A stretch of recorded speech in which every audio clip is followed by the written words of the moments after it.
All right, as people are entering the room, just want to wish everyone a good afternoon.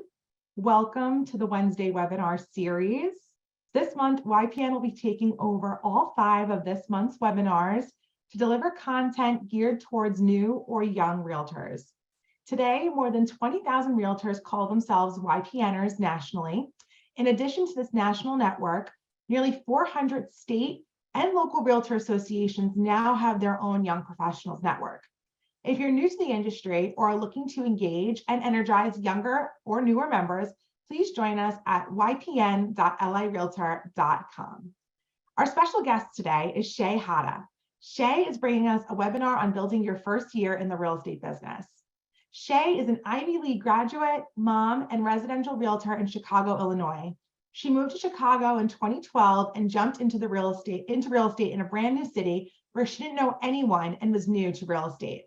Now, 10 years later, she averages 175 transactions a year and 75 million in transaction volume and has a small team consisting of 2 other agents and 4 assistants. In 2020, Shay moved to Denver, so Shay now runs her Chicago-based team out of Denver, Colorado. Shay is passionate about animal rescue, as well as making sure every child has access to a quality education. Therefore, she donates a portion of each commission to local animal rescue groups and local schools. Shay, incredible. We're so glad to have you. Welcome, and I'm going to turn it on over to you. Perfect. Thank you so much. I'm super excited to be here with everybody. I'm actually in Las Vegas visiting my mom right now with my son, so you can see her pool and things in the background. So I am super excited to be here with you all and kind of share my tips as your first year as a realtor, kind of how a lot of content to go through. A couple quick housekeeping things as we get started. If you guys have questions, please put the questions in the Q&A box for me. I will try to monitor that as we go and answer those questions as they come up rather than waiting to the end.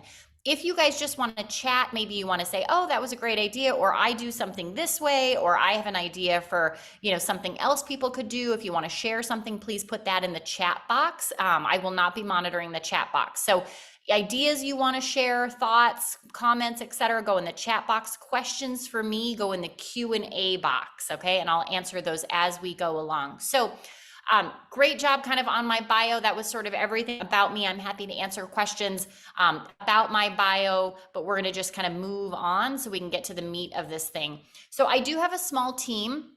So when I decided to move to Denver about 3 years ago, I didn't want to give up my real estate business because I have a big real estate business. And so what I decided at the time was to form a team.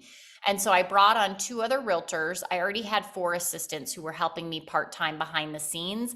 So I have a transaction coordinator. She works about 20 hours a week, maybe 30 hours a week during the busiest time of year, coordinating all of our transactions. I have a client concierge. She works about 10 hours a week. She takes care of putting together gifts for clients, ordering inspections for them, getting estimates, getting moving quotes for them, answering client questions about properties, all of those kinds of things. I also have a marketing coordinator. She works about 10 hours a week. She handles all of our marketing, so our social media, our postcard mailings that we do, our events that we do, any online events, classes, pop-bys, pop-ins, all of those kinds of things. And then I have a runner who works about 5 hours a week. She basically runs errands. So she will drop off gifts, she'll drop off open house stuff, lock boxes, get keys made, etc. So all told, I have about 50 hours a week of admin help. So they really do everything behind the scenes so that I can be front and center with the clients doing the money-making stuff or the stuff that you have to be licensed for. None of my assistants are licensed. They're all unlicensed. None of them have been in real estate before they started helping me. Only one of them actually, 2 of them actually live in town. The rest live in other states. I don't even remember what states they're in. They set their own schedules. They work kind of when they need to work and get everything done so that I am not micromanaging them. So that's kind of how our team works. Then we have 2 realtors who are part of the team. So Lauren and David. They're the boots on the ground. So they take care of all the showings, inspections, final walkthroughs, et cetera. And because I'm in Denver, I take care of the things that can be done remotely. So I take care of pricing analysis, bringing in new clients, new client intake. I take care of writing the contracts, negotiating the offers, all of those kinds of things. So obviously that's going to be different from how you're running your business as a brand new realtor. As a brand new realtor, it's just going to be you, most likely. You're not going to have any assistants or anything like that. And that's how I started off. I started off as a brand new realtor in a city where I didn't know a single person. I had moved to Chicago for my ex-husband's job, and so we lived there, and at the time we were married, and I didn't know anything about Chicago. I didn't know anything about real estate, etc. And so basically kind of jumped into real estate in a brand new city where I knew zero people. I didn't even know how to get to Target. Like, I knew nothing about the Chicago real estate market. I knew nothing about real estate in general. So I really spent my first couple of years building my business, which is what I'm going to talk to you about today. And then eventually over time, I was able to add assistants and things like that. But that takes time to get to that point. Okay. So my business philosophy has always been from day one to love on your clients and they will love on you. To me, the number one problem that we have in real estate is that we are not good about following up with our clients during, but more so after the transaction ends. We do a decent job during the transaction, but then after the transaction ends, we kind of stop following up with our clients and we don't continue to show them the love. And they kind of work with any realtor that they know, because on average, most people know 6 to 8 different realtors. So if you want them to continue to use you going forward, you have to stay top of mind and you have to constantly be loving on them. I wanted my clients to feel like they were my only client that I had, even if I had 175 clients a year. And I really wanted to focus on providing white glove service to them. So going above and beyond at every moment. And I'll show you what that looks like. I also wanted this to be very relationship based, not transactional based, okay? So I wanted them to feel like I cared about them, that I cared about their family, that, if something happened to their house or their family, that I was going to be the first person that they called. Maybe they need recommendations because their basement's flooding. And so I'm the first person they call. Maybe they just need a babysitter, right? Maybe they found out they were pregnant and they need a recommendation for a doctor, an OBGYN, or maybe they're getting a divorce and they need a divorce attorney, right? Like, I want to be the go-to person for my clients for everything that they could possibly need, and really show them that I care about them, because I feel like people want to work with people that they like and people who they feel care about them. And so if I can do both of those things, I felt like I would be very successful. And that was really what I based my business on. Right now, as a new realtor, your most important asset is that you have a lot of free time. And so you should be using that free time wisely. That was one of the smartest things that I did when I started as a realtor. It was that I ran my business like a business from day one. And I put the hard work in the first 2 to 3 years, setting up systems and processes and things like that, which I will share with you today, which then allowed me to grow and be successful as I started bringing in more clients. So this is the time you should be setting up the strong foundation for your business while you're also working on lead generating at the same time, because it takes years to lead generate effectively. So how should you be spending your time as a new realtor? I think you should be setting up systems. I'm going to show you the systems I think you should set up. I think you should be building a website for yourself. I wouldn't rely on a brokerage website, because you want to be able to, in my opinion, switch brokerages at any time and move to a new brokerage and take your things with you. So your CRM with you, your website with you, all of those kinds of things. I don't ever want to be tied to one particular brokerage. You should be working on getting into good habits right now, and then obviously going out and meeting people. So I'm going to talk to you about kind of how I suggest you do all those things. So as far as setting up systems, I think that in real estate, we have a golden opportunity where oftentimes we are doing the same thing over and over again. There might be slight differences and nuances in a real estate transaction. Maybe one is an FHA loan, one's a conventional loan, one somebody's paying cash. But in general, the process for the most part is the same. That allows us an opportunity to automate a lot of what we do, which most realtors do not do. And I think that's a huge mistake, because if you automate tasks now while you're a new agent, that's going to free up a lot of time for you later on as you get busier to really focus on clients and lead generation. It also is going to save you a lot of money, because I'm able to handle 175 transactions a year with only 50 hours of admin help, because so much of our stuff is automated. So I'm able to keep my 175 transactions, they have 5 full-time admin people. I essentially have 1 full-time admin person. So I save myself a lot of money because I've automated so much stuff. Automating tasks also provides a consistent level of service amongst all of your clients. So it helps you not be accused of violating fair housing, steering, redlining, all of those kinds of things, because you're giving the same information to everybody, and you have a copy of the information that you're giving to everybody with the time it was sent, the day, when somebody read it, et cetera. And I'll show you what I mean by all this in a second. My big kind of aha moment in real estate was realizing in the very beginning that oftentimes I was doing the same thing over and over again. And so now, if I realize I'm starting to do the same thing more than once, or I'm answering the same question from a client more than once, that's my aha moment where I go, how can I automate this so that I'm not answering the same question more than once, or I'm not doing this same task more than once, okay? So let me kind of show you what I mean by a lot of this stuff. So things that you can automate, okay, would be all the steps in a transaction, okay, all the task list items that you have to do. That should all be automated, okay? Also, communication to clients about what comes next in a transaction, that should be automated, because my feeling is that you should be preemptively and proactively reaching out to clients with information about what comes next before they ask you the question. So an example of that would be the day before an inspection. I have an email that goes out to my clients, my buyers, saying, hey, tomorrow's your inspection at this day and this time. Here's what happens in an inspection. Please don't bring food. We can't eat in other people's house. Please make sure you wear slip-on shoes because you're probably going in and out of the house a lot, right? Bring a tape measure so you can measure closets. Bring a camera or your phone so you can take pictures inside closets, and tape measure so you can measure for furniture placement. I sort of messed up what I was saying there, right? So you want to be proactively giving information to people before they ask for it. And you can do that by automating, okay? Same thing for inspection. I have an email that goes out to the sell side the day before the inspection, reminding them that the inspection is going to be tomorrow at 10 a.m.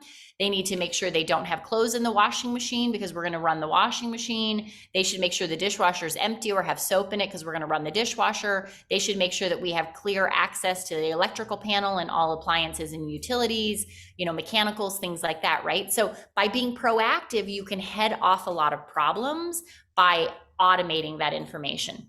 In order to automate a lot of information, the very first thing that you need to do, and I'm going to show you how to automate in a second, is I think you need a really great website, okay? 2 out of 3 consumers are going to research you extensively before they decide to work with you.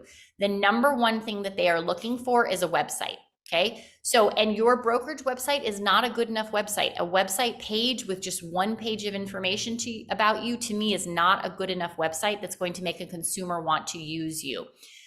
Second thing that they are looking for, social media sites, okay? Third thing that they are looking for, reviews of you online. So you need to make sure you have all 3 of those things covered. For the website, I think you need to have hyper-local content on your website. You are never going to compete with your website with places like Redfin, Zillow, etc. Okay? People are going to go there to search for homes, and that's fine. People should be coming to your website for local content about how the real estate market works in your area. Examples of that would be in Chicago, earnest money is 2 payments. It's about 5% of the purchase price. So if I'm buying in your area and I'm coming from Chicago, one of the things I want to know from you is how much money do I need for earnest money? Okay, that should be on your website.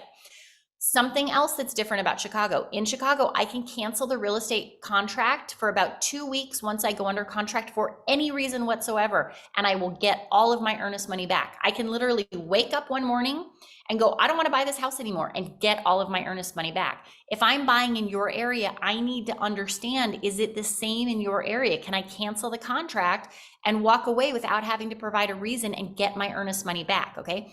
These are the kinds of questions you should be answering for people on your website for 2 reasons. One, it makes it look like you know what you're talking about, even if you don't know what you're talking about and you're a brand new agent.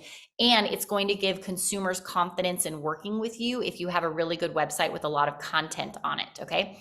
Some of the things that I think you should have on your website: explain the home buying process in great detail, as well as the home selling process. Explain each step of the process. So if you go to my website, which is buyselllovechicago.com, and you click on the buyer section or the seller section, you can see my steps to buy and steps to sell. There's about 31 steps on each section, and they are very detailed if you click on them. If you click on the schedule the inspection one, that's going to give you my list of my 3 favorite inspectors and explain what happens at an inspection. Okay. Earnest money is going to talk about how much earnest money is, right? All of those kinds of things. I think you your favorite service providers, so your favorite plumbers, electricians, carpenters, painters, etc., so that you can train clients to go to your website for that information. Then on top of that, I also think that you should have a blog where you answer those frequently asked questions. So one of the questions I get a lot is, are Zestimates accurate? Rather than me having to have a 10-minute conversation with somebody about why Zestimates are not accurate, what I say to a client when they ask me that is, I actually have a great blog post on that. I'm going to text you the answer right now. I pull up the blog post, I text it to them, it answers their question, and I say, if you have any other questions about why Zestimates are not accurate, please call me and I'm happy to answer those questions. Now, what was probably going to be a 10 to 15 minute conversation has taken me about 30 seconds, 1 minute to answer, and I've saved myself 14 minutes of time. Okay. So think about when you get questions about, can I cancel the contract after we go under contract? What's a foreclosure? What's a pre-foreclosure? What's a short sale? What's an as-is property? What's an estate sale? What are my options in a multiple offer situation? Are Zestimates accurate? Those are all things you should be answering on your blog post. So when people ask you those questions, you can simply send them a link to your blog and say, here's the answer that you're looking for. Then I think you should also be getting neighborhood perspective that others can't. And again, you have to be very careful about fair housing, not steering, not redlining, etc. But in the areas that you work, you should talk about the neighborhoods and kind of what those neighborhoods are like, because that's information people can't find online on places like Zillow. So you want to be the anti-Zillow on your website. You want to give them all the information they cannot find on a place like Zillow, because Zillow is nationwide content. You want to really focus on hyper local content for your area. Okay. And you need to write your own content. I think you can go to some place like ChatGPT, which is great. I've used it for a lot of blog posts recently, and say, hey, I want 3 paragraphs on what buying an as-is property means, right? But then go through that content that it spits out and make it sound like you, so that it sounds like a client is talking to you, not ChatGPT. Okay. I use Playster.com, which is $99 a month. They're my website provider. You can, again, check out my website at buyselllovechicago.com if you want to take a look at that. I like Playster because I'm not very tech savvy, and it's a very easy website to use. It's basically like using a Microsoft Word document. So you just kind of type your text in and you can plug in pictures, and that's really all you have to do. There are lots of website providers online. I don't think it really matters which one you use. I don't think it needs to be very expensive, but I do think your website needs to be mobile responsive, meaning you can pull it up on a cell phone or a tablet and have the screen fit that screen. Okay. The vast majority of users, I think the last stat I saw was like 80% of users are looking at real estate websites on phones and tablets. So it has to be mobile, fits the screen correctly. Okay. And I don't think it should be costing you $5,000 or $10,000 to set up a website, right? It was $99 for me to set up Playster and $99 a month after that. That's about how much I think you should be spending. As a new agent, you need to keep your expenses really, really low, because it's going to take probably 3 years before you are making good money in real estate. And so a lot of people drop out and quit the business the first year or two because they aren't making that much money yet. You have to get to year 3, in my opinion, to start to make good money. So those steps to buy, you can check out on the website. They are very detailed. It literally takes everybody through every step of the transaction. And what I find funny is that I actually wrote all of this content before I had done a single real estate transaction. I had no idea what I was doing. So I would write a blog post, I would take it to my managing broker, and I would say, can you read this and tell me if this is correct? And it was actually really helpful for me, because it was kind of like a checklist for me of how a real estate transaction works. And so it helped me understand how the process works before I had ever done a transaction. But new potential clients who I was meeting, who were researching me online, they would go to my website and it looked like I had done hundreds of transactions and really knew what I was talking about, because my website was so filled with local content. And so it really brought me a lot of clients and helped me win a lot of clients, even though I had never done a transaction before. Okay. So feel free to check out the website. You can check out the blog, you can check out the resource page, etc. Then start to think about how you can create efficiencies. Okay, so I stole this idea from my friends Alice and Seth Daly, who are realtors in the Baltimore area. They created these ready to buy and ready to sell surveys, which I thought were brilliant for client intake. So these are created through Google Forms. Google Forms is free. If you have a Gmail account, you have access to Google Forms.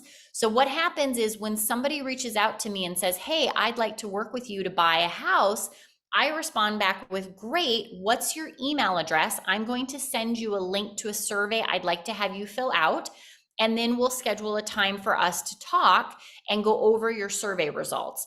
And so that way I don't have to pick up the phone if they call, because a lot of times when you're a new agent, the phone rings, you pick it up, and now you're on the phone with somebody for an hour taking questions from them about, or asking questions of them about how many bedrooms do they want, bathrooms, what price, et cetera. And that's not really efficient use of your time.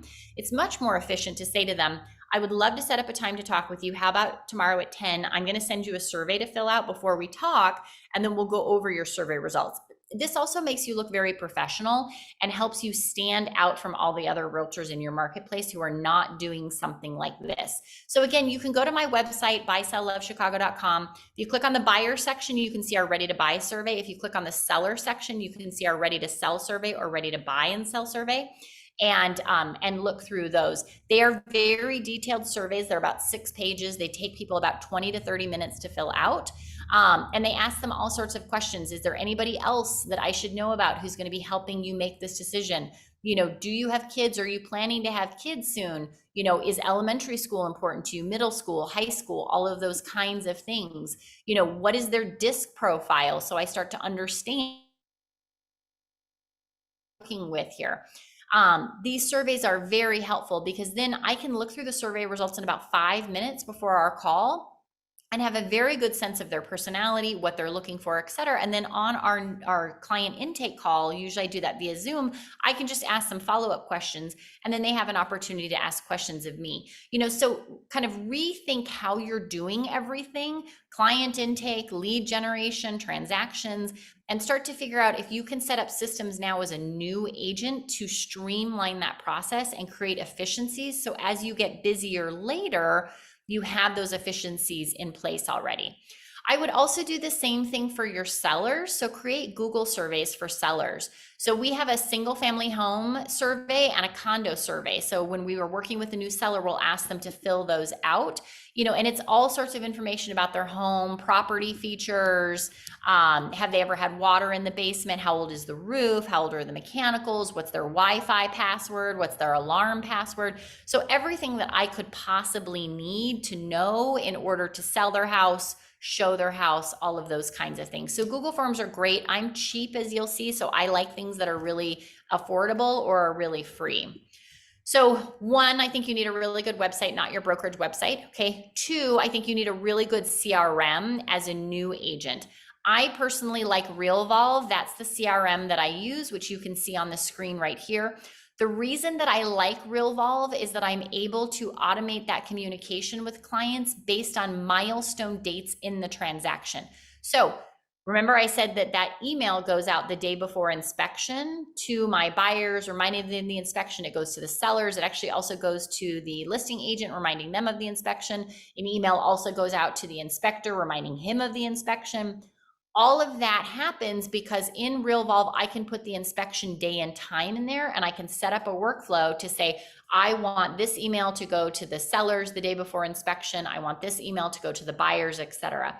It's one of the only CRMs that I've been able to find on the market where you can put in important dates in real estate contracts. So you can put in the closing date, the clear to close date, you can put in the appraisal date, the final walkthrough date and time, the inspection date, et cetera. And so because of that, you're able to automate all of these communications that go out to everybody. So I have 7 different workflows, okay? I have a prospective buyer workflow. So that is somebody, maybe a buyer that I meet at an open house who's not quite ready to buy yet, but might be ready to buy in the next year or 2. And so that's going to send them an automated email once a month going forward for the next 2 years with information about how to increase their credit score. Home should they start looking to buy? How much money do they need for a down payment? How much money do they need for earnest money? So I have an automated email that goes out to them once a month going forward, because oftentimes when you meet them at an open house, they're not ready to buy then. They might not be ready to buy for 3 months, 6 months, 9 months, a year. You need to stay in front of them so that you can convert them to a client when they are ready to buy.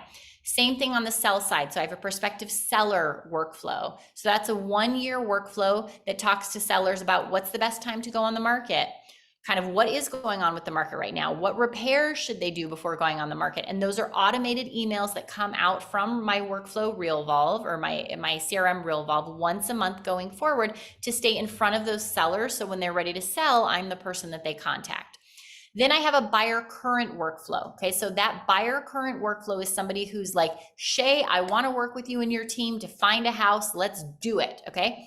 Maybe I'm getting them pre-approved still. Maybe they were in the car out doing showings, but it's talking to them about, are Zestimates accurate?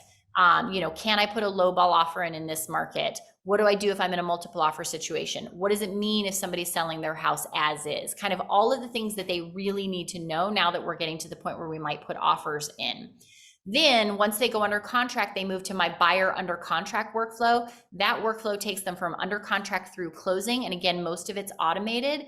And that's where that reminder about the inspection occurs.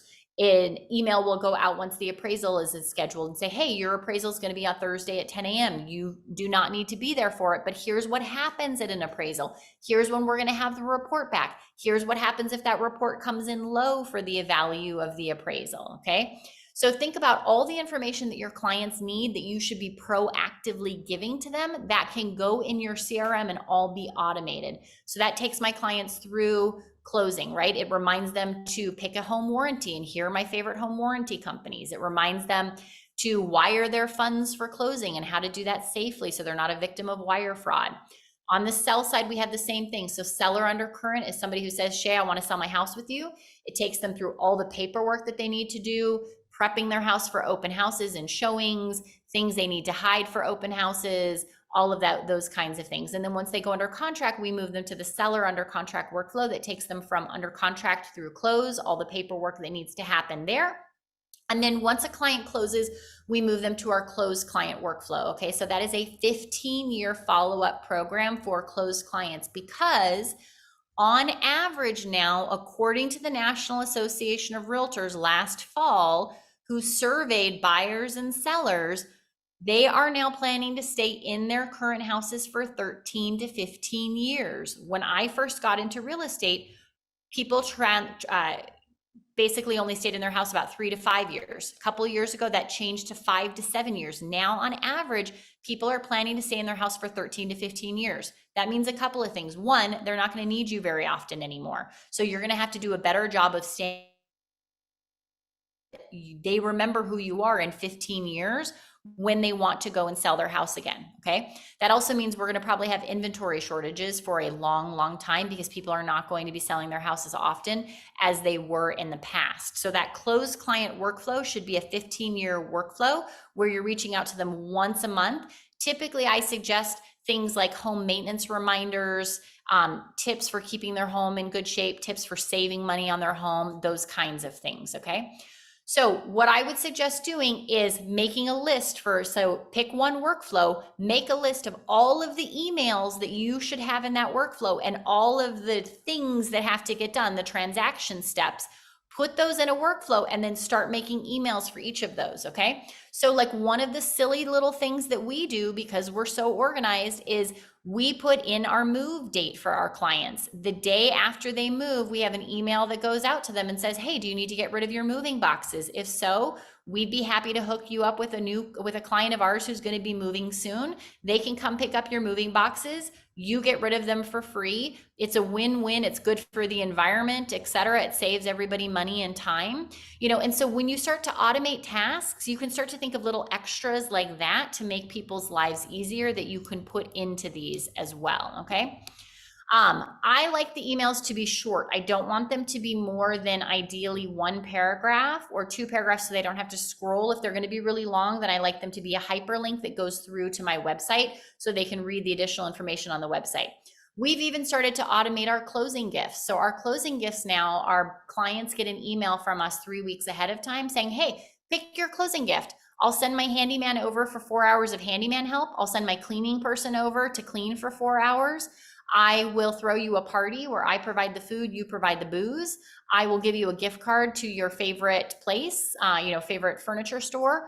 Or I will send my photographer over to do a photo shoot of you in your new house. I have pre-arranged with all of the service providers that I will pay them $120 for the 4 hours of handyman work or the 4 hours of cleaning, etc. Or for the gift card, I do $125. So, we've really even automated our closing gifts at this point, and our clients love it because they feel like they get to choose a closing gift that fits kind of what they're looking for.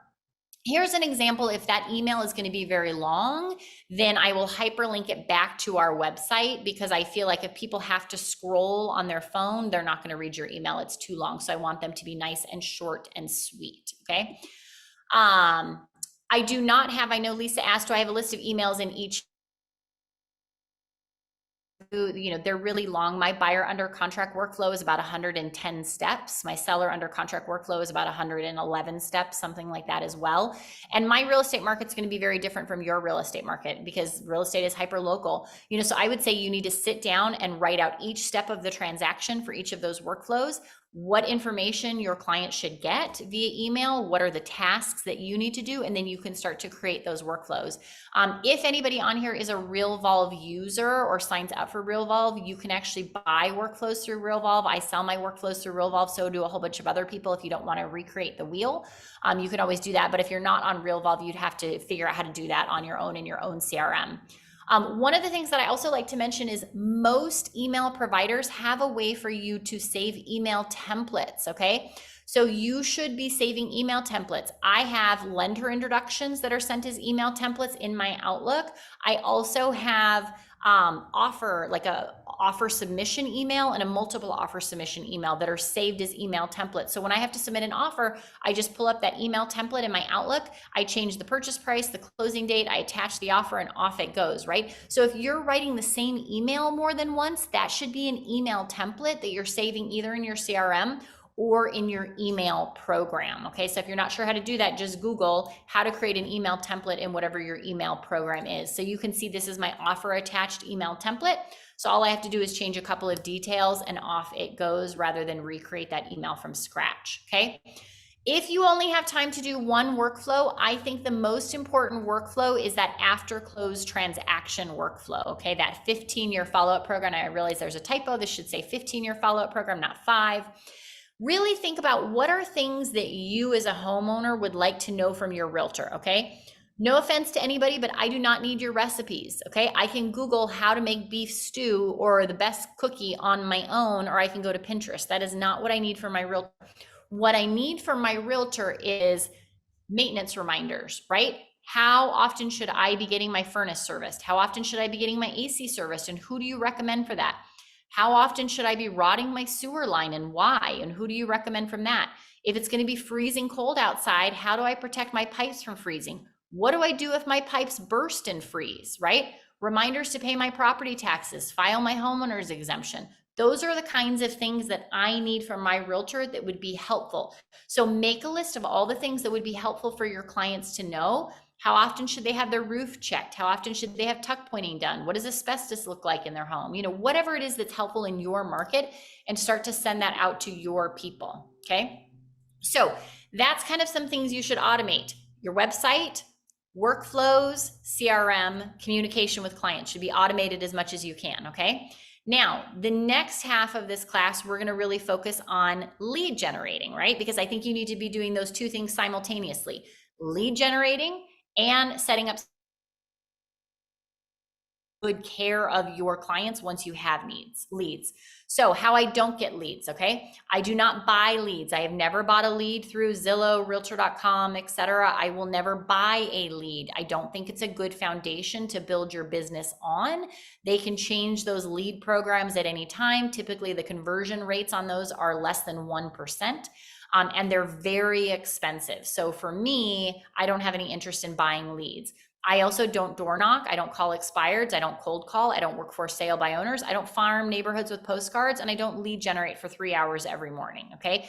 I know that those are the things that basically every real estate coach says you should do, and I think they're all wrong. I don't think that those things work for most people.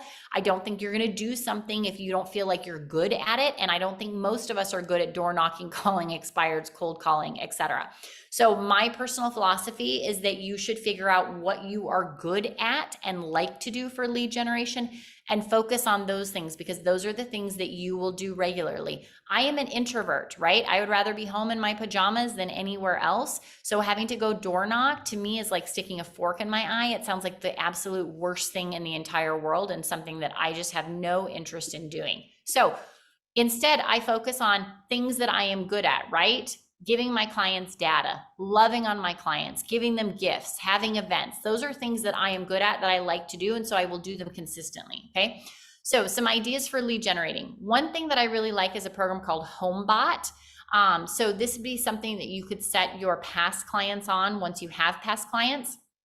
I recommend setting them up on it the day they close on the house and putting in the value of their house that day. So what they paid for their house. And then each month going forward, they're going to get an email from you via HomeBot that says how much their home is worth.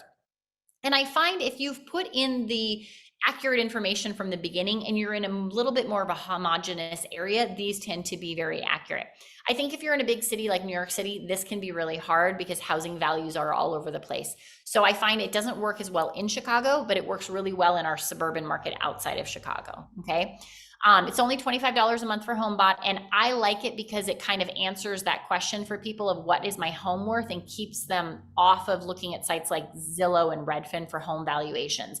And then if they feel that the value isn't accurate, they can click that want to verify this button, and you'll get an email saying they would like a CMA, a pricing analysis, and you can reach out to them and say, hey, I saw that you checked that box. Are you thinking of selling? Do you feel like it's not accurate? Maybe you finished your basement or something like that I don't know. So let's have a conversation, and then I can do a pricing analysis for you. So you can start to get a heads up idea of maybe who's thinking about selling ahead of time. Before you have this, your family, people you meet, stuff like that. But in order for it to be accurate, I would try to give it a starting value that's accurate, because then I find the algorithm is much more accurate. Okay. So HomeBot's a great thing to check out.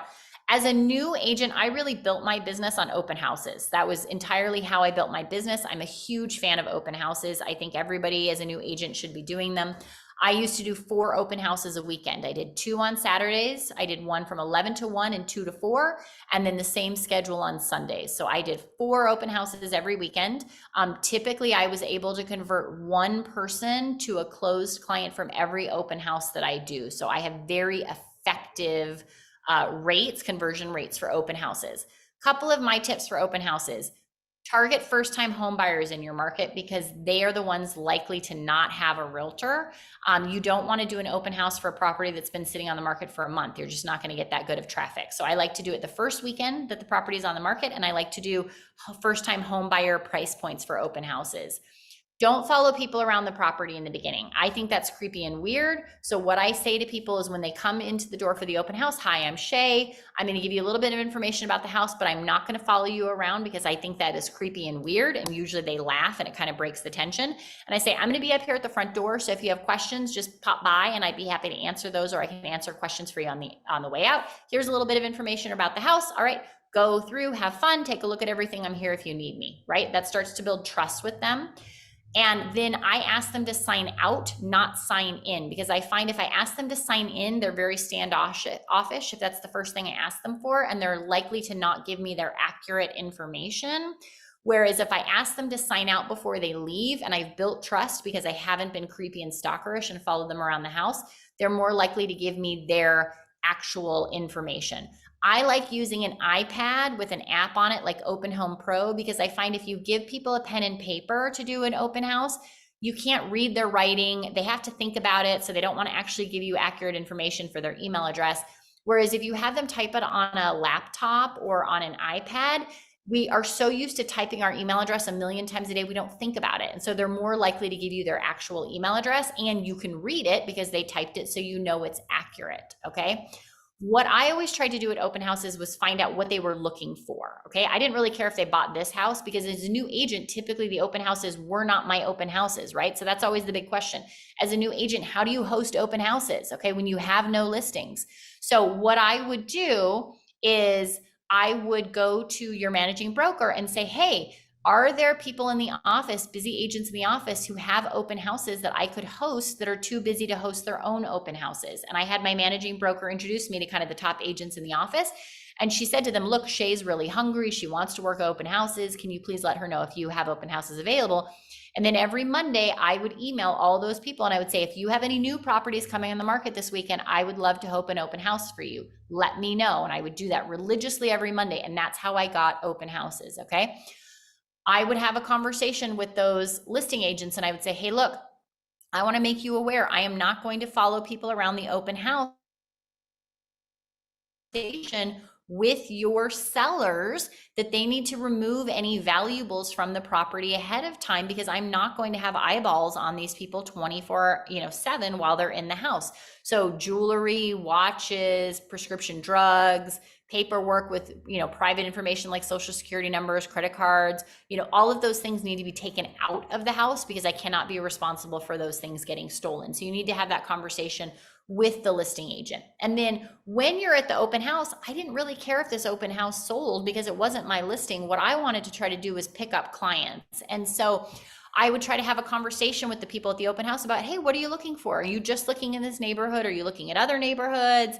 And really just kind of nicely pump them for information. And so when they left, one of the things with Open Home Pro is you can hit the end button and you can add notes. And so you can say, this was that guy in the red shirt with the wife with the blue pants. They have 2 kids. They only want to be in this elementary because their kids already go to the elementary school. This is what they're looking for. And so then after the open house, what I would do is 2 different things. One, I would automatically set them up on an MLS search unless they said they were working with a realtor. And I would start to send them properties that matched what they were looking for. And I would say, hey, 1234 Main Street might not have been a good fit for you, but have you checked out these other houses? Would you like me to let you know when new houses come on the market matching what you're looking for? If I didn't have a chance to talk with them and find out what they were looking for, then I would just send them properties similar to the house that they stopped by in. The other thing that I do then is I set them up on that current buyer workflow so that they're getting once a month from me going forward for 2 years, kind of answers to frequently asked questions that new buyers have. I have never had somebody reach out to me after an open house and say, hey, Shay, I thought you were the coolest thing since sliced bread and I want to work with you. That's not how it works. You have to follow up with them with helpful content and listings they're interested in seeing to try to develop that relationship with them, okay?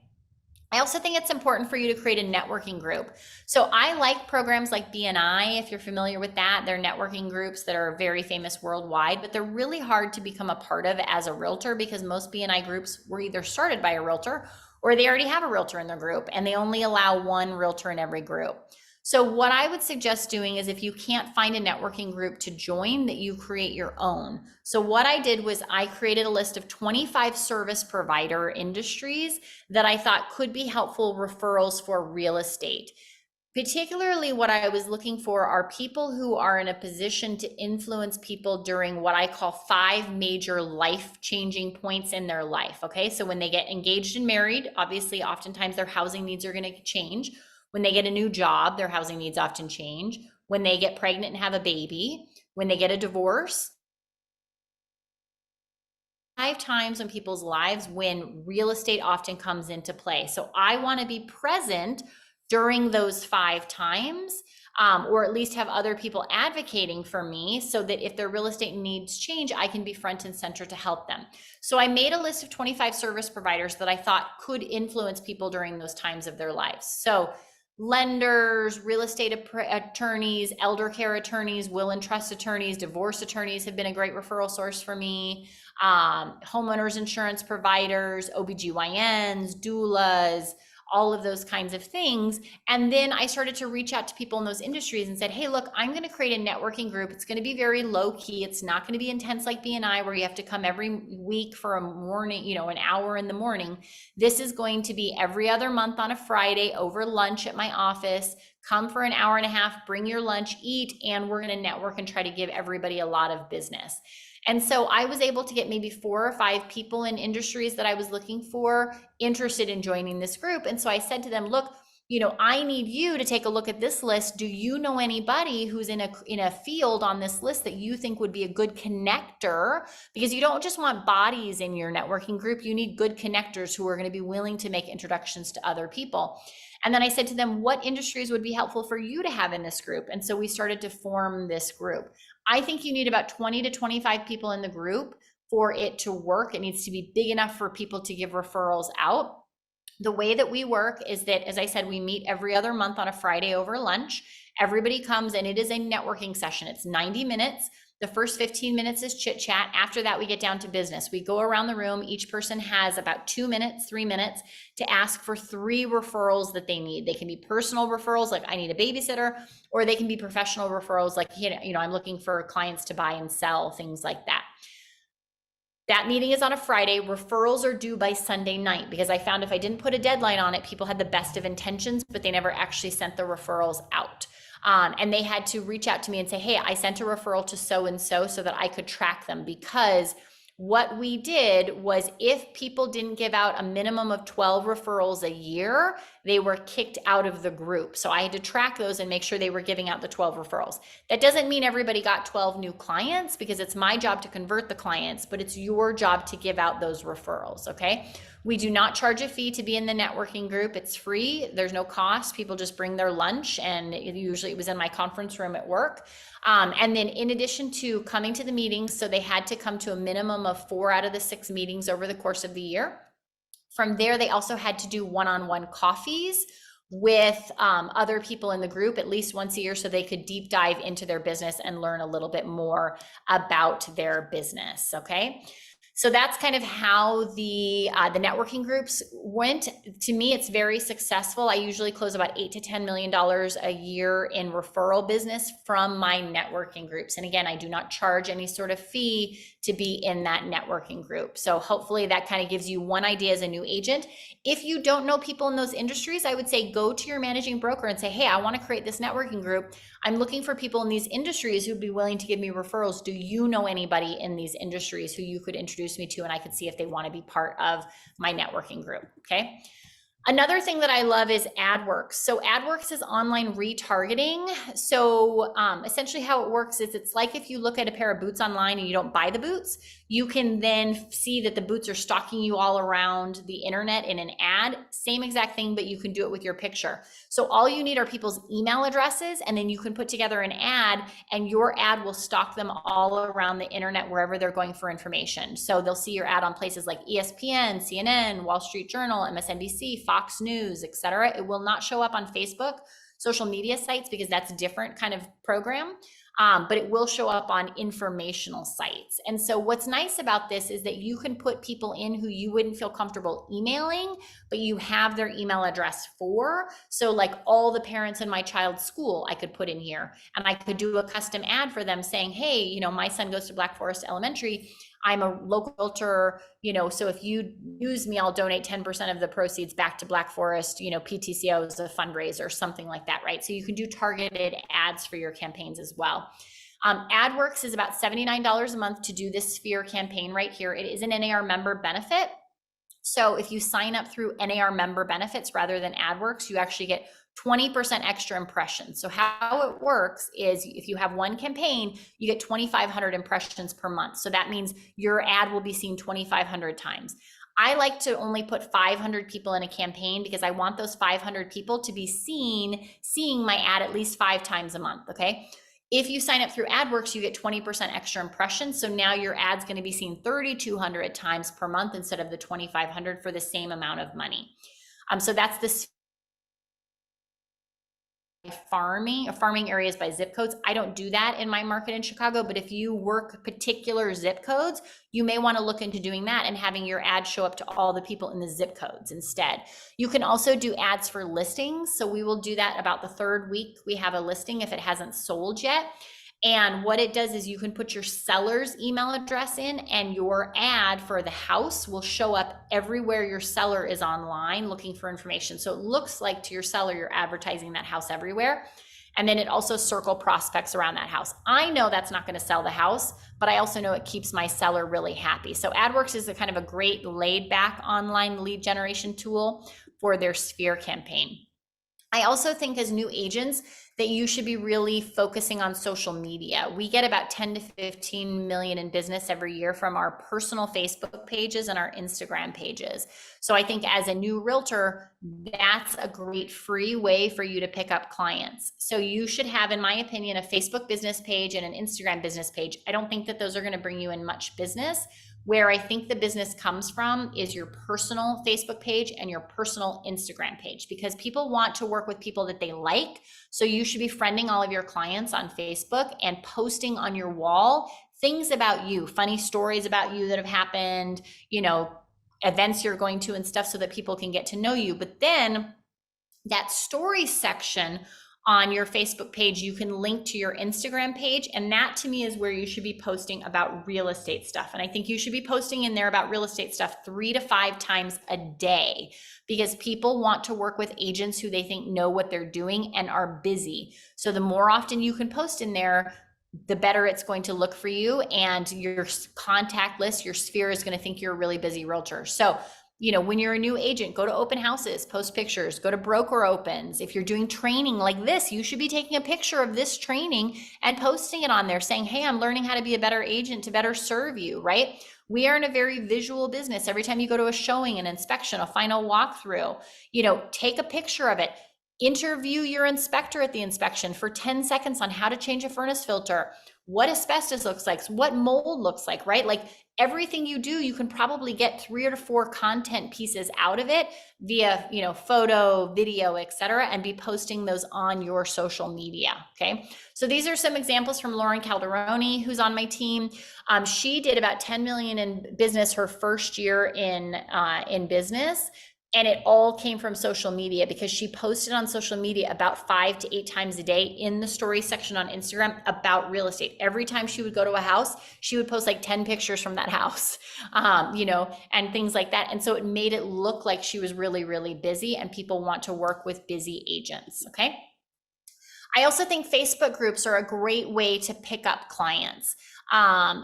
So look for active Facebook groups in your areas. I'm in a lot of moms groups in my areas where I pick up clients. You can do neighborhood groups for your kids' school, or if they don't exist in your neighborhood or your area, start one and then invite your clients to be part of those groups. So this is a group in Chicago, the Westtown page, and somebody asked for a realtor recommendation. What I do is anytime I join a group, I invite my clients who would be a good fit to join that group as well. So when I see that somebody has posted for a realtor recommendation, I will look at that group and see which of my clients, which of my mutual friends are in that group, and then I will screenshot it. I'll reach out to those clients and I'll say, hey, on the Westtown page, Rebecca DeLuca just posted looking for a realtor recommendation. Would you mind going on and recommending me? Because what I find is that when somebody asks for a realtor, you end up with 35 realtors who recommend themselves. It's much more effective if you have 8 or 10 clients who recommend you. You sit back, let them recommend you, and then you jump in and say, oh my gosh, everybody, thank you so much. That was so kind of you to recommend me, etc. Rebecca, I'd love to have a chance to talk with you and work with you, right? So this took me about 10 minutes to message my different clients. I had a whole bunch of clients go on and recommend me. I was the only one that did. Basically, everybody else recommended themselves. And so I ended up talking with this client and picking her up. And it ended up being, I think it was like a $1.2 million listing. And it took me about 10 minutes of my time. It cost me $0. So to me, Facebook groups are a much more effective way of being connected with new potential clients, much more so than like buying leads online on Zillow and things like that. I know when I moved to Denver, I found this Facebook page that was started by a realtor, Kate Swenson. And it was basically all about, you could post questions about moving to Denver. I want to be near the best dance studio. Where is that? Different things like that. And so what's cool about this Facebook page is that you have to fill out a survey before you can join it. And so she asks in there, are you looking to rent, buy, sell? Do you need help with that? Are you a realtor? Because she doesn't let other realtors in the group. I'm only allowed in because I'm not a realtor in Denver. Do you need lender recommendations? When are you planning to move? All of those kinds of things. And then she'll let you in the group. And what's nice about this is that it's a very active group. It's got about 5,000 people in it. People can ask questions that she as a realtor cannot answer because it would be considered fair housing and steering and stuff. So they can say like, I'm interested in a really good school district. Where would you recommend that I live? As realtors, we can't touch that question with a 10-foot pole, right? But other people in this group can chime in with their responses, and then she can chime in and say, hey, if you want to look in a certain area and you need a realtor, I'd be happy to set you up on a search and help you, right? So it allows people to get the information that they need without her violating fair housing, steering, etc. But it allows her to pick up new potential clients from this Facebook page, and it doesn't cost her anything to do that, right? So a great free way to pick up a lot of clients, especially if you have clients moving into your area from other areas. Something else that we've been doing are coffee talks. So we do these once a month online. So they're done via Zoom, and then we Facebook them live as well. And it's just a chance for anybody to hop in and ask us whatever real estate questions that they have. So we advertise these via our CRM. We send them out to everybody in our database. We put them on social media, on Instagram, all of those kinds of things. And usually we only have maybe 2 people join at a time, but typically those are 2 new clients that I'm going to pick up. So for the hour that I'm sitting online on Zoom answering questions from clients, if I pick 1 or 2 people up, that's a very effective use of my time. And even if I don't pick up anybody or nobody shows up, it was a way for me to remind everybody in my database and on my social media that I am a realtor and I'm here to answer their questions, and I'm just sitting and doing work anyway. So it doesn't really, waste any of my time. So again, a nice, easy, free thing that you can do to potentially pick up clients. Another idea that I love that I stole from my friend Stacy Berry, who's a realtor in Indianapolis, is every year when the Girl Scout cookies come out, she says, look, if you have a Girl Scout and they call and pitch me, I will buy a box of their cookies. And so this goes viral amongst all the Girl Scout troops. Everybody calls her, she buys a box of cookies from them. And it's really been a great boon for her business because now all the Girl Scout moms use her as their realtor. She then takes the boxes and uses them as client appreciation. So she'll have them in her office and she'll send out a message to all of her clients and say, hey, I have 200 boxes of Girl Scout cookies in my office. Feel free to come by anytime this week and pick a box up for free, right? So $5 for the box gets her new clients, and it's a client appreciation event for her old clients. So to me, it's like a win-win for everybody and a super brilliant marketing technique that she does. Something else you should be doing are online classes. So we do the 10 things you must know for buying in 2023, 2024, etc.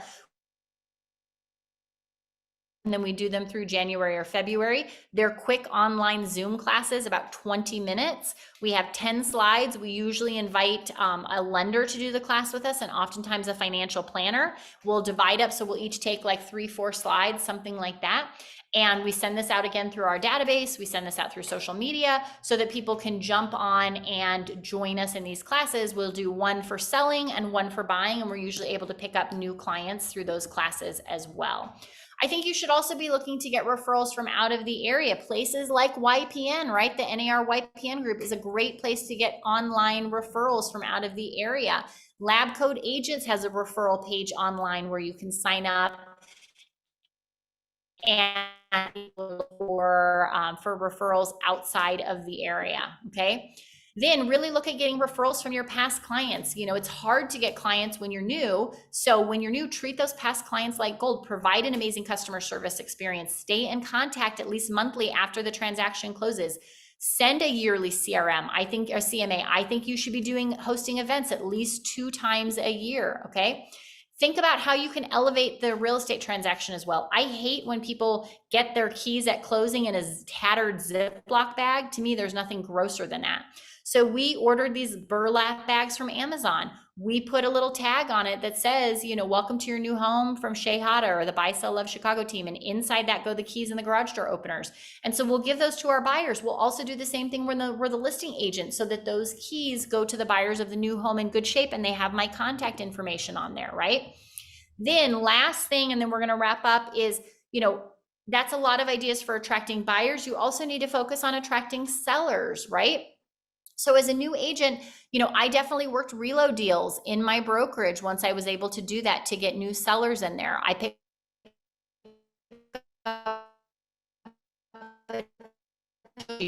one of the best things that I've done to pick up sellers is to offer to do exterior photos in the late summer. So we actually have this starting going out next week. We send an email out to everybody in our database. We post it on social media saying, if you are thinking about selling in the winter or early spring when it looks like crap outside, let's take your exterior photos now while everything is pretty and green.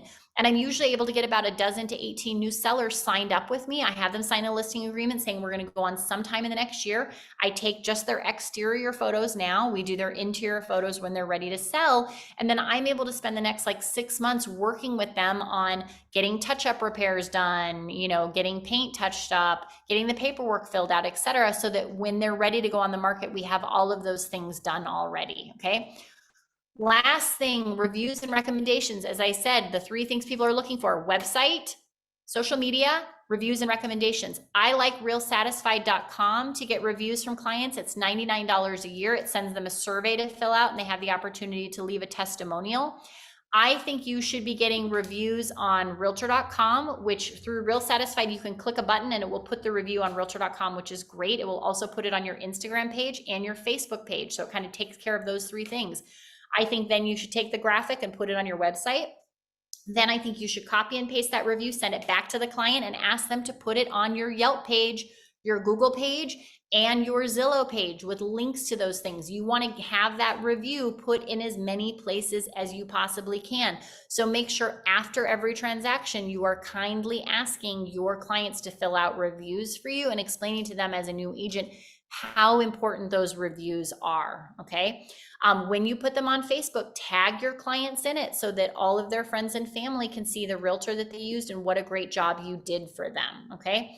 All right. So that was everything I was going to go through. This was just a share the love giveaway that we did to get more reviews. So hopefully as a new agent, that gives you a lot of ideas now of things that you can be doing to fill your time, setting up systems and processes now, and also simultaneously ideas for how you can focus on lead generation. Okay. So hopefully, get to work. You need to be working this as a business from, 8 to 5 every single day in order to grow your real estate business. I'm happy to stick around for a few minutes. If there are any other questions, please feel free to put them in the chat box.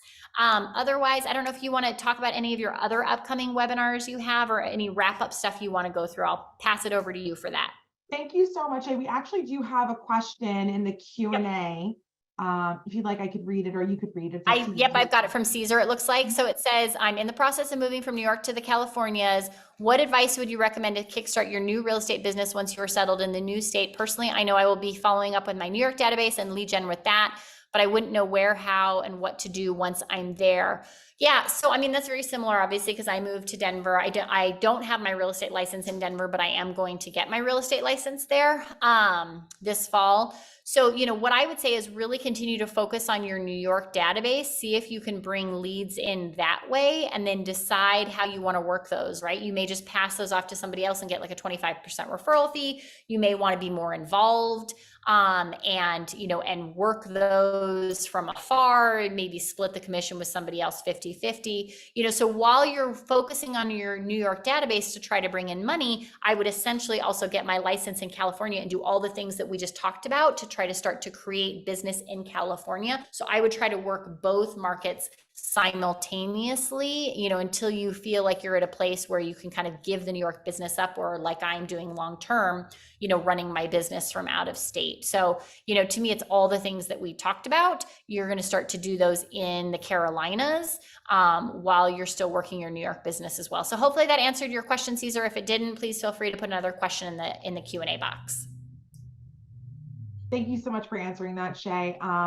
You're getting such wonderful feedback in the chat. Awesome presentation, great ideas, even for a non-newbie. So it's really nice to see that. I think there may be another question.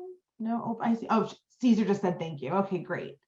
We're going to wrap up here just to be respectful of everyone's time, but I am going to include the link for next Wednesday's webinar, which is Overview of Home Buyer Assistance Using Down Payment Resource. They are a wonderful group that helps people get access to down payment assistance. So could be homeownership grants, could be things from various townships. We would love to have all of you, all 64 of you who are still with us on for next week. So we'll hope to see you then. And you're just getting a lot of thank yous, people looking forward to rewatching to get all the good notes. And I did put the link in the Q&A, Frederick, so you should be able to see that if you scroll back. All right, everyone's saying thank you. On that, I think we're going to close, everyone. So have a great Wednesday, Shay. Thank you so much again, and enjoy your time in Vegas. Thank you. Thanks for having me, everybody. Good luck and have a great rest of your year. Bye, everybody. Take care. Bye, everyone.